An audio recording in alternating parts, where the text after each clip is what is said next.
항히스타민제는 여러 피부 질환에 처방되는 가장 대표적인 약물이죠. 주로 가려움이 있거나 원인 모를 알레르기 혹은 피부염 증상이 발생할 때 항히스타민제가 대부분 처방됩니다. 보통 항히스타민제는 부작용 없이 장기 복용해도 되는 약이라고 많이 이야기를 하는데, 실제 항히스타민제를 복용하셨을 때 이제 불편감이나 부작용을 호소하는 경우가 적지 않습니다. 그래서 오늘은 항히스타민제를 복용하였을 때 발생할 수 있는 부작용에 대해서 알아볼까 합니다. 히스타민이라는 물질이 히스타민 수용체에 붙으면 여러 가지 반응이, 생리적인 반응이 일어나는데요. 이때 히스타민이 결합하는 수용체, 리셉터라고 하죠. 이것의 종류에 따라 H1, H2, H3, H4 네 종류의 수용체가 있다고 알려져 있습니다. 그리고 이 중에서 임상적으로 의미가 있는 수용체는 H1, H2 두 가지 수용체라고 보통 이야기하는데요. 항히스타민제라는 약물 자체는 H1 수용체에 결합해서 히스타민이 작용하지 못하도록 하는 약물입니다. 따라서 H1 수용체에 히스타민이 작용을 할 때, 붙었을 때 어떤 생리적인 기능이 있는지 알아본다면 항히스타민제의 부작용을 어떤 것들이 있을 수 있는가를 설명하는 데 이해가 될 것 같습니다.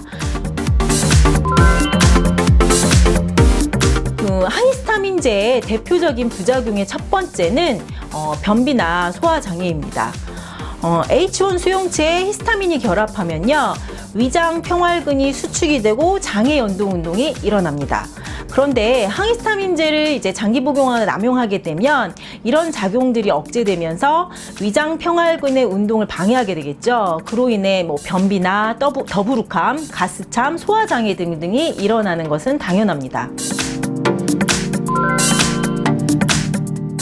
항히스타민제의 대표적인 부작용 두 번째는 구강건조 갈증입니다.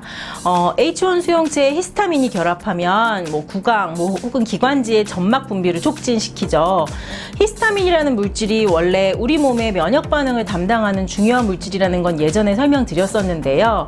이제 외부에서 먼지라든지 이물질이 기관지나 비강 안으로 들어오면 히스타민이 분비가 되고 코나 기관지의 점막 분비를 촉진시켜서 콧물, 재채기 등등을 하게 됩니다. 즉 외부에서 해로운 물질이 몸 안에 들어오지 않도록 방어를 하는 거죠. 따라서 항히스타민제를 복용을 하게 되면 점막 분비가 줄어들고요. 그로 인해 입이 건조하거나 갈증을 느끼거나 할 수 있습니다.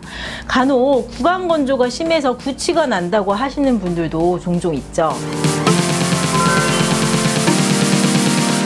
항히스타민제의 대표적인 부작용 세 번째는 어지러움과 졸림 등입니다. 히스타민은 감각신경의 말단을 자극해서요, 통증이나 가려움 등을 느끼게 해주는 물질이죠. 예를 들어 우리가 곤충에 물리거나 알레르기가 생겼을 때 가려움을 느끼게 되는 것이 히스타민이 H1 수용체에 결합했을 때 나타나는 반응입니다. 때문에 항히스타민제로 복용을 하였을 때 감각신경 말단 자극이 억제되거나 함으로 인해 나른함이나 졸리움 등등이 나타나는 것은 당연한 반응이죠. 물론 이제 1세대, 2세대 이런 세대별로 항히스타민제가 나누어지는데 발전을 하면서 1세대 항히스타민제는 이런 졸리움, 나른함 등등의 증상이 심하게 나타나지만 2세대 이상의 항히스타민제는 우리가 BBB라고 하는데요. 블러드 브레인 베어리어라고 뇌혈관 장벽을 통과하지 않도록 만들어졌기 때문에 졸리움이나 나리움 등등이 2세대 항히스타민제는 덜하다고 보통 설명을 합니다. 하지만 실제로는 항히스타민제에 예민한 사람들은 이런 항히스타민제를 복용을 했을 때도 여전히 졸리움이나 나른함, 무기력함 등등을 호소하시죠. 이 밖에도 항히스타민제를 장기 복용했거나 남용했을 때의 부작용은 배뇨곤란, 식욕감퇴, 구토, 시야가 흐려지는 등등 다양한 증상이 나타날 수 있습니다. 그리고 실제로 항히스타민제 복용에 대해서 무엇보다 좀 신중하게 생각하고 중요하게 생각해야 될 것은요, 알레르기 질환이나 피부 질환 그리고 만성 두드러기 등등의 항히스타민제를 복용하는 것 자체가 치료의 개념이 아니라 진정제의 개념으로 접근을 해야 된다는 것입니다. 항히스타민제를 복용하는 동안은 히스타민의 작용이 억제돼서 잠깐 증상이 진정이 되더라도 복약을 중단하면 증상은 다시 나타날 수 있는 것이죠. 그러면서 항히스타민제의 장기 복용으로 인해서 위에 언급했던 여러 가지 부작용을 경험할 수 있다는 것이 이제 피부 질환이나 알레르기 질환, 두드러기 등등의 항히스타민제를 과연 복용을 해야만 하는가에 대해 고민해야 할 점입니다.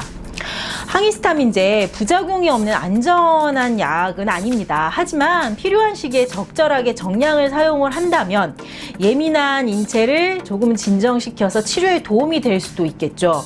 반대로 무분별한 남용은 앞서 얘기했던 다양한 부작용을 초래할 수도 있고요. 그 다음에 항히스타민제만 의지해서 피부 질환을 치료하려고 하는 것은 이제 득보다는 실이 많을 수도 있습니다.